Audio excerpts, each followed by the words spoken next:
as they watch their teammates try to hang on to the hill. And this is another great NA versus EU matchup. McHugh, the best player from New Jersey, and I'd say maybe the best player from the whole East Coast, is going up against Azilis, the most, I would say maybe the best French player right now for many years, or for many months and years, I guess it would be Nem Sensei, who was sort of the original Clash Royale pro. He was a French player, but in the last couple years, or really last couple months since King's Cup 2, Azilis has really shown his dominance, and now I think we might be seeing a whole lot more of him. Oh, the Bandit dashes and holds the Dark Prince in place, allowing Magic Archer to take a few more shots and survive.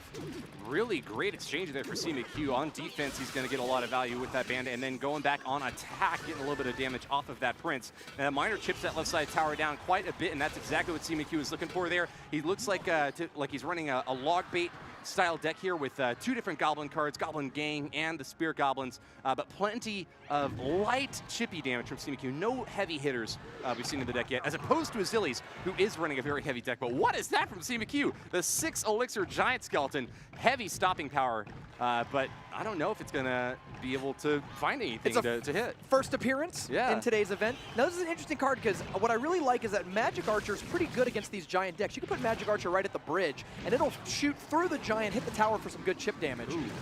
Weird placement there. I think the idea is that you're going to get the minions on the counter attack. Yeah, I guess so. Chipping them down, and we'll get a little bit of chip off onto that giant skeleton, but felt a little awkward. Looks like it managed to get the job done anyways. Interesting here, though, is that Giant Skeleton's going to hold the tower's attention for a pretty long time, allowing Miner to get some serious damage there. Will it be enough to kill this? Go! It does blow up on the Prince. It takes a little while for the Prince to actually start the charge, and during that time, he's moving kind of slow. Giant Skeleton Bomb blew up on him and at least helped mitigate the counterattack. Right. Little Horsey just needs to gallop and pick up speed. Couldn't quite make it away from that Giant Skeleton, Giant Bomb. CMQ reaches 10 Elixir right after Azilis. Azilis with a big old Giant out back is going to be facing another Giant on the left side. This one, a Skeleton, though, carrying that big old bomb. Giant Skeleton's a really interesting card because he's such a good defensive. If you remember, there was a time early in the game where he was like the best tank in the game, and it was an interesting meta because it's really hard to attack into a Giant Skeleton. He can just blow up on everything. Giant Skeleton is actually maybe making a comeback as a card that's good against the Golem decks that you're going to see, where everything's all bunched up. You put the Giant Skeleton in the middle, Giant Skeleton dies, and then blows up on everything, including the Golem and the Night Witch behind it. Exactly, and if you do manage to get lucky enough to get that guy onto tower, he deals a ton of damage.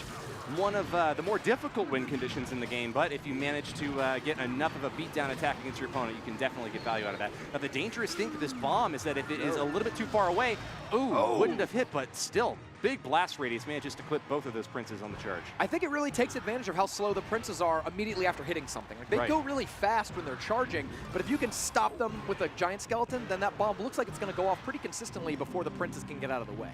If you were to just show me these Spear Goblins, Bandit, you know, really chippy light-based defense, even the Magic Archer, I would have been quite surprised that CMQ would have been able to hold off this long against such a heavy beatdown deck from Azilis, but really clever defense and getting lots of great value out of relatively small troops. Like, look, Spear Goblin is back on the counterattack again. Get an opportunity to strike in there. Looks like he got stopped short right at the bridge, but Azilis has had to drop 8 Elixir to deal with a relatively small push from CMQ.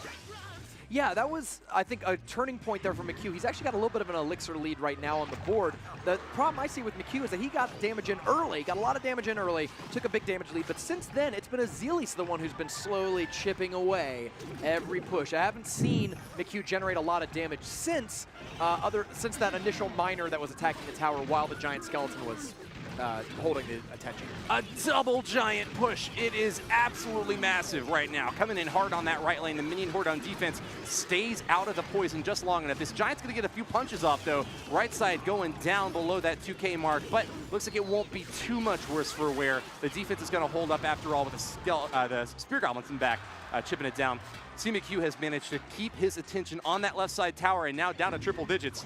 He's gotten a nice lead over there. And once again, Miner is really doing the work. It doesn't do a ton of damage, only 64 damage on every tower swing. But if the tower's not shooting it, then he just sits around and ding, ding, ding. It's not magic, it's a shovel, but it will take that tower down eventually. Magic Archer getting those shots off. You really want to leverage that long projectile range that the Magic Archer has. The ability to pierce through plenty of targets is a really great opportunity to get a lot of splash damage in there. Miner does go down to a pretty lucky Prince charge right out back at the tower. Just barely got that off, but Good catch there for CMQ on the defense side. Looks like he's got a Goblin Gang to deal with this giant clean 3-for-5 trade, and he gets a Magic Archer to split into the opposite lane now. Magic Archer, one of the few cards in the game that can do that. It's got a long enough range where it can sit in the left lane and shoot across to the right lane and then still go down the initial lane. He's getting awfully close over there. Oh. Trying to get pulled back by an Ice Spirit. I don't know if that's Prince going to do it, though. He's there! He's there! Now, at this point, McHugh just has to stay alive because as soon as that giant skeleton dies, the game is over. So McHugh playing a little bit of defense here. Magic Archer's going to shoot through, and the bomb blows up. McHugh defeats Azilis of Team Liquid. Meant that he entered ESWC Spring Finals for EU season and more. I mean, he just could not stop for about a year straight. This is definitely going to be a monster match. Surgical Goblin and CMQ have known each other for a very long time. They've been, doing a little bit of trash talking, ribbing each other in the past. We'll finally get a chance to see here now who's going to edge out ahead. Would be nice to see a big, long show match with these guys later. But we're going to get an excellent preview of their competitive performance here, representing Team Liquid and Immortals, respectively. McHugh playing the very cheap Expo deck that I think it's Expo at least. Earlier in chat and told me that you would either pick Skeletons or Mega Minion, but usually not both. Looks like to me this looks like an Expo deck, but I could be wrong. Hunter comes down, one of the newest cards added to the game, a shotgun style character. He's got the little Davy Crockett hat coming out the back there. He's going to start shooting a ton of damage up close, a little bit of damage at range, but a good wide spread for taking out things like Minion Horde. Very well played. I'll agree with you. I'm thinking that CMQ is probably playing an Expo deck here. Yep, there it is. I called it. I don't know if there's any delay on broadcast. I so called that. But oh my God, a P.E.K.K.A out the left lane. Definitely going to put a big old hole in that Expo. Gets the lock, and with 2 chops, that thing is down. Heavy hitters coming in from Surgical Goblin. A small but important detail there. McHugh put his Ice Spirit 1 tile too close, and it got chopped by the P.E.K.K.A instead of jumping and freezing. And while that's only a second and a half and about 100 damage, that can really make a lot of difference against something like P.E.K.K.A that is very slow to swing. Right. You have the Expo and the Mega Minion just working it over for an extra second and a half. Oh, here comes the Hunter. Boom! 1 shots at Electro Wizard, and that's why he sees play. He's a ranged attacker that's great at killing other ranged attackers. When your Musketeer's trying to shoot you at max range, drop the Hunter right up front, and it will just blast the Musketeer away. Goodness gracious. That's a beautiful lock out the right lane. That Expo chipping away at the tower. It's going to put CMQ in a slight lead here. You see 1395 on his right side tower relative to Surgical Goblin, now dipping into the triple digits. McHugh is one of the most consistent Expo players in the world. He is just a monster Siege player. He uses his exceptional mechanical placement and timing to take the most advantage of it. We have a defensive Expo. We saw this earlier, so this is definitely a strategy that is not an accident here. What was that fireball? Didn't hit the tower.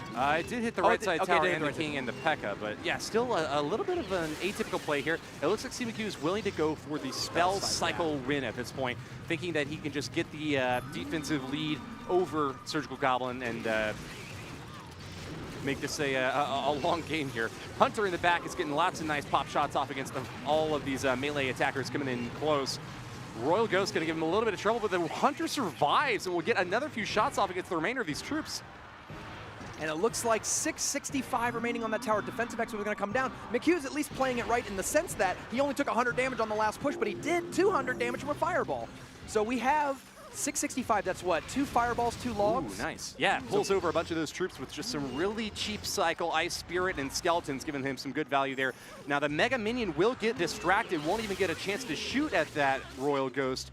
Royal Ghost going invisible, of course, whenever it's not getting hit off on anything, and the Mega Minion floats on into the E-Wiz to meet his ultimate demise. 238, and it looks like with the lead that CMQ has right now, all that he has to do is just defend and keep these pushes off of tower. Surgical Goblin has got a lot of heavy hitters, but he hasn't been able to make it to that tower yet. And as you mentioned, it's really difficult to build up big pushes against spell cycling decks, because if you put something behind your King Tower, then they just spell it, right? So he has to build up a push, somehow not putting anything too close. Oh, the minions! Man. The minions are locked onto the tower. It's down to under 300. Now this one more poison and log will do it. So McHugh has to switch over to Expo himself. He can't just rely on fireballs. Here comes the P.E.K.K.A. It's blocked by the Ice Golem at the river.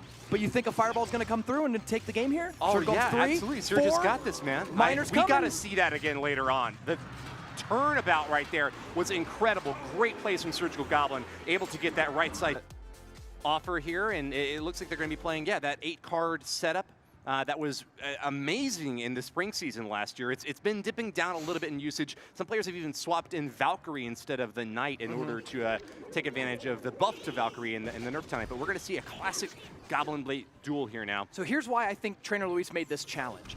Besides believing he's a very good log bait player, if you remember during the fall EU season, Adam was considered the best log bait player in the world, and in one match, Surgical Goblin played a log bait mirror against Adam and won. And that was considered a crazy bold play to play the best log bait player in the world and win the mirror match. So I think Trainer Luis is trying to call his shot Babe Ruth style against Surgical Goblin.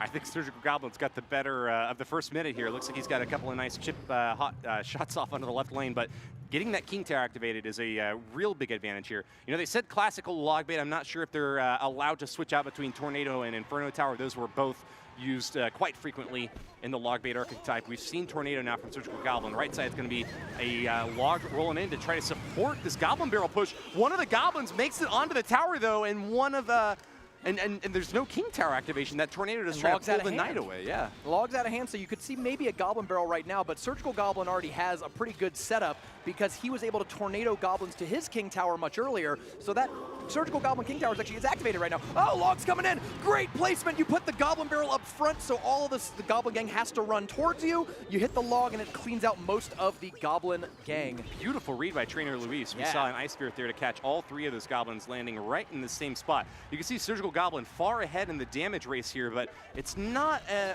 a lead that Trainer Luis couldn't come back from here. We'll see if this elixir advantage that Trainer Luis has right now can be leveraged into a counter push. Yeah, log bait is a classic one tower deck. It's not going to try to 2-1 you or 3 crown you. It's just trying to take one tower. Remember, the 8th Although in card, the mirror, in the mirror match, it could be slightly different. In these, the 8th card is Rocket for both decks, right? So even though, yeah, there's a 200 damage advantage, they're both just going for Rocket Cycle. Right now, Trainer Luis would win that.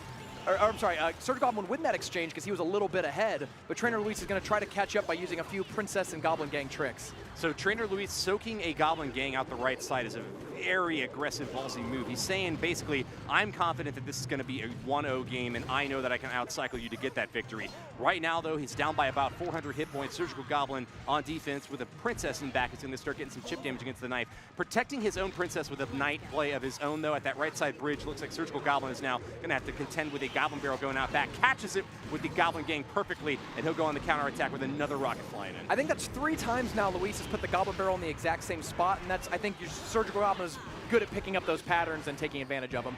Here we are, one Rocket's going to come in, I think, for Surgical Goblin and try to finish this game off. Yep, Rocket and Log will do it. Surgical Goblin has got the win here, just needs to get to that elixir and hold off against one final Rocket assault.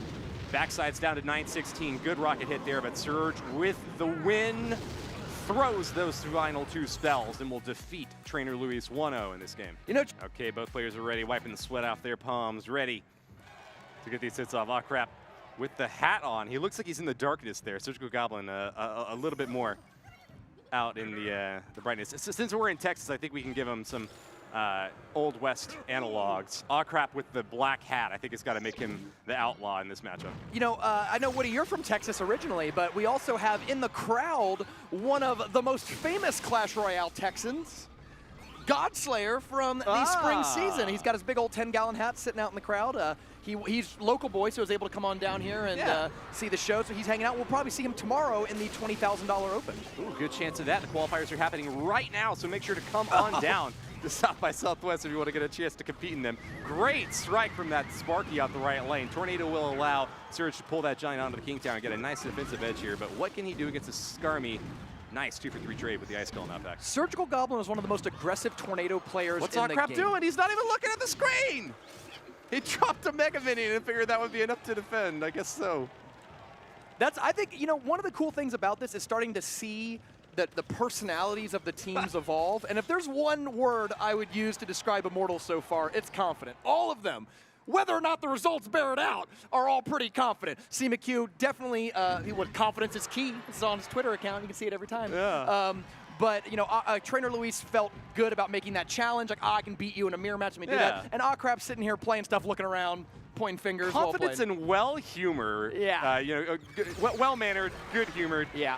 I think that they're all clearly having a lot of fun with the event today. Oh, no! Wow. Wow, the guard shields all came off, and the splash was big enough to also hit that Executioner.